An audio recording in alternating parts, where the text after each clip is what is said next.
சூரத்துல் லைல் வசனம் 12 முதல் 21 வரை. நிச்சயமாக நல்வழி காட்டுவதே நமது பொறுப்பாகும். இம்மையும் மறுமையும் நிச்சயமாக நம் வசமே உள்ளன. எனவே கொழுந்துவிட்டு எரியும் நரகம் குறித்து உங்களை நான் எச்சரிக்கை செய்கின்றேன். நற்பேரற்றவரை தவிர வேறு யாரும் அதனுள் நுழைய மாட்டார். அவர்தான் நம்ப மறுத்தவர், புறக்கணித்தவர். இறை அச்சமுடையவர் அந்த நரகத்திலிருந்து அப்புறப்படுத்தப்படுவார். அவர் தாம் தூய்மை அடைவதற்காக தமது செல்வத்தை அளிக்கிறார். யாருக்கும் திருப்பிச் செலுத்த வேண்டிய எந்த ஒரு நன்றி கடனும் அவருக்கு இல்லை. மாறாக மிக்க மேலான தம் இறைவனின் அன்பை நாடியே இவ்வாறு செய்கிறார். விரைவில் அவர் திருப்தி அடைவார். இங்கு உயர்ந்தோன் அல்லாஹ் முதலாவது வசனத்தில் நிச்சயமாக நல்வழி காட்டுவதே நமது பொறுப்பாகும் என்று கூறுகின்றான். நல்வழி காட்டுவது நம் பொறுப்பு. அதாவது அனுமதிக்கப்பட்டதையும் விலக்கப்பட்டதையும் நாம் தெளிவுபடுத்துவோம் என கதாதா ரஹ்மத்துல்லாஹி அலைஹி அவர்கள் விளக்கமளித்தார்கள். மற்றவர்கள் யார் நல்வழியில் செல்வாரோ அவர் அல்லாஹ்வை சென்றடைவார் என்று விளக்கமளிக்கின்றனர். மேலும் இந்த வசனம் பின்வரும் வசனத்தை போன்றதாகும் என்று அவர்கள் கூறுகின்றனர். அல்லாஹ்விடம் கொண்டு போய் சேர்ப்பதே நல்வழிகளில் நேரானதாகும். அத்தியாயம் 16 வசனம் 9.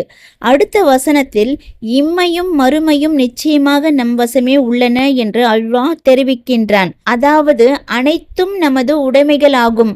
இம்மை மறுமை இரண்டையும் நானே நிர்வகிப்பவன் ஆவேன். நரகம் குறித்து எச்சரிக்கை. அடுத்த வசனத்தில் எனவே கொழுந்துவிட்டு எரியும் நரகம் குறித்து உங்களை நான் எச்சரிக்கை செய்கின்றேன் என்று அல்லாஹ் தெரிவிக்கின்றான். இங்கு கொழுந்துவிட்டு எரியும் என்பதை குறிக்க தலஸா என்னும் வினைச்சொல் ஆளப்பெற்றுள்ளது. இதற்கு பற்றி எரியும் என்று பொருளாகும் என முஜாஹித் ரஹ்மத்துல்லாஹி அலைஹி அவர்கள் கூறினார்கள். நபி ஸல்லல்லாஹு அலைஹி வஸல்லம் அவர்கள் கூறினார்கள், மறுமை நாளில் நரகவாசிகளிலேயே மிகவும் லேசாக வேதனை செய்யப்படுபவர் ஒரு மனிதராவார். அவருடைய உள்ளங்கால்களின் நடுவில் நரகத்தின் 2 நெருப்பு கங்குகள் வைக்கப்படும். அவற்றால் அவரது மூளை கொதிக்கும். மற்றொரு அறிவிப்பில் அல்லாஹ்வின் தூதர் ஸல்லல்லாஹு அலைஹி வஸல்லம் அவர்கள் கூறியுள்ளார்கள், நரகவாசிகளிலேயே மிகவும் குறைவான வேதனை அனுபவிக்கும் நபர் ஒரு மனிதராவார். அவருக்கு நெருப்பாலான 2 காலணிகளும் வார்களும் இருக்கும். அடுப்பில் வைக்கப்பட்டுள்ள செம்பு பாத்திரம் கொதிப்பதை போன்று அவற்றால் அவரது மூளை கொதிக்கும். நரகவாசிகளிலே அவர்தான் மிகவும் குறைவான வேதனை அனுபவிப்பவராயிருக்க அவரோ தம்மை விட வேறெவரும் மிக கடுமையான வேதனை செய்யப்படவில்லை என எண்ணுவார். அந்த அளவுக்கு வேதனை கடுமையாக இருக்கும். நற்பேரற்றவர் நுழைவார். அடுத்த வசனத்தில் நற்பேரற்றவரை தவிர வேறு யாரும் அதனுள் நுழைய மாட்டார் என அல்லாஹ் தெரிவிக்கின்றான். அதாவது நாலாபுறமும் நெருப்பு சுற்றி வளைக்கின்ற முறையில் நரகினில் நுழைபவர் துர்பேருள்ளவராகவே இருப்பார். அடுத்த வசனத்தில் நற்பேரற்றவர் யார் என்பதை அல்லாஹ் விவரிக்கின்றான். அவர்தான் நம்ப மறுத்தவர், புறக்கணித்தவர் என அந்த வசனத்தில் அல்லாஹ் குறிப்பிடுகின்றான். அதாவது உள்ளத்தால் நம்ப மறுத்து உறுப்புகளாலும் அங்கங்களாலும் செயலாற்றுவதை புறக்கணித்தவர் ஆவார். அபு ஹுரைரா ரதியல்லாஹு அன்ஹு அவர்களின் அறிவிப்பு. அபு ஹுரைரா ரதியல்லாஹு அன்ஹு அவர்கள் கூறியதாவது, ஒருமுறை அல்லாஹ்வின் தூதர் ஸல்லல்லாஹு அலைஹி வஸல்லம் அவர்கள் நற்பேரற்றவரை தவிர வேறு யாரும் நரகினில் நுழைய மாட்டார் என்று கூறினார்கள். அப்பொழுது அல்லாஹ்வின் தூதரே, நற்பேரற்றவர் என்றால் யார் என்று வினவப்பட்டது. அதற்கு நபி அவர்கள், அல்லாஹுக்கு கீழ்ப்படிந்து நல்லறம் புரியவும் மாட்டார், அல்லாஹை அஞ்சி பாவங்களை கைவிடவும் மாட்டார் என பதில் அளித்தார்கள்.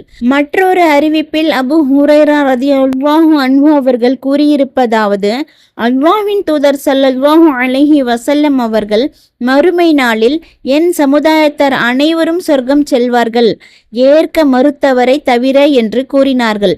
மக்கள், அல்லாஹ்வின் தூதரே, ஏற்க மறுத்தவர் யார் என கேட்டார்கள். அதற்கு நபி ஸல்லல்லாஹு அலைஹி வஸல்லம் அவர்கள், எனக்கு கீழ்ப்படிந்தவர் சொர்க்கம் புகுவார், எனக்கு மாற்றம் செய்தவர் சத்தியத்தை ஏற்க மறுத்தவர் ஆவார் என்று பதிலளித்தார்கள். இறை அச்சமுடையவர் யார்?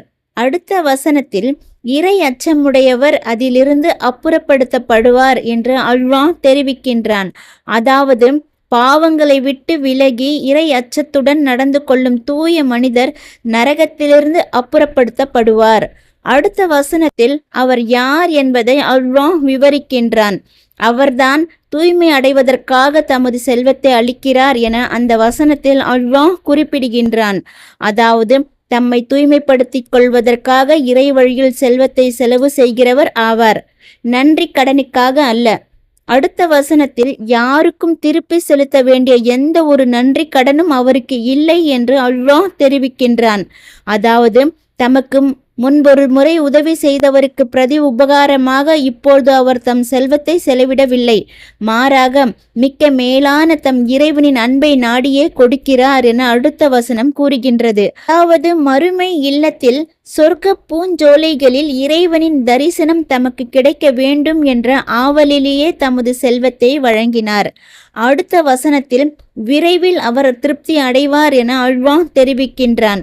அதாவது யாரிடத்தில் இப்பண்புகள் இருக்கின்றனவோ அவர் திருப்தி அடைவார். அபூபக்கர் ரதியல்லாஹு அன்ஹு அவர்கள்தான். இந்த வசனங்கள் அபூபக்கர் சித்திக் ரதியல்லாஹு அன்ஹு அவர்கள் தொடர்பாக அருளப்பெற்றவை என்றே விரிவுரையாளர்களில் பலரும் கூறியுள்ளனர்.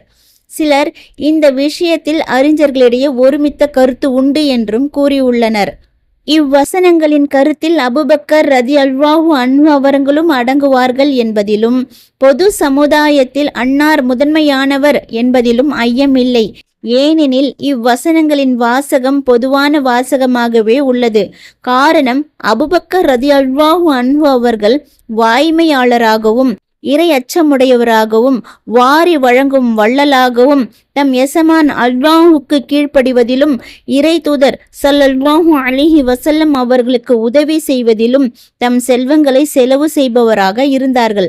மற்றவருக்கும் உதவிய மாண்பாளர். ஏனைய குலத்தைச் சேர்ந்த தலைவர்கள், முக்கிய பிரமுகர்கள் ஆகியோருக்கும் கூட அன்னார் உதவியும் உபகாரமும் செய்திருக்கிறார்கள்.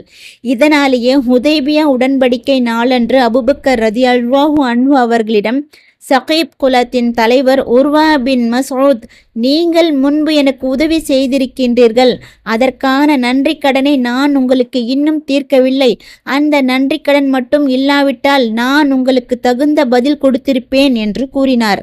முன்னதாக அவரது விஷயத்தில் அபூபக்கர் சித்திக் ரதியல்லாஹு அன்ஹு அவர்கள் கடினமான சொல்லை பயன்படுத்தி இருந்தார்கள்.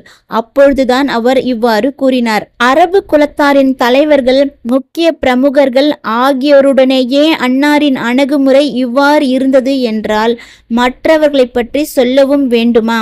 அவர்களில் யாருக்கும் அன்னார் மீது நன்றிக்கடன் இருக்கவே செய்யாது.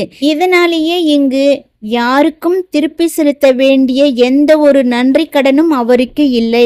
மாறாக மிக்க மேலான தம் இறைவனின் அன்பை நாடியே இவ்வாறு செய்கிறார்.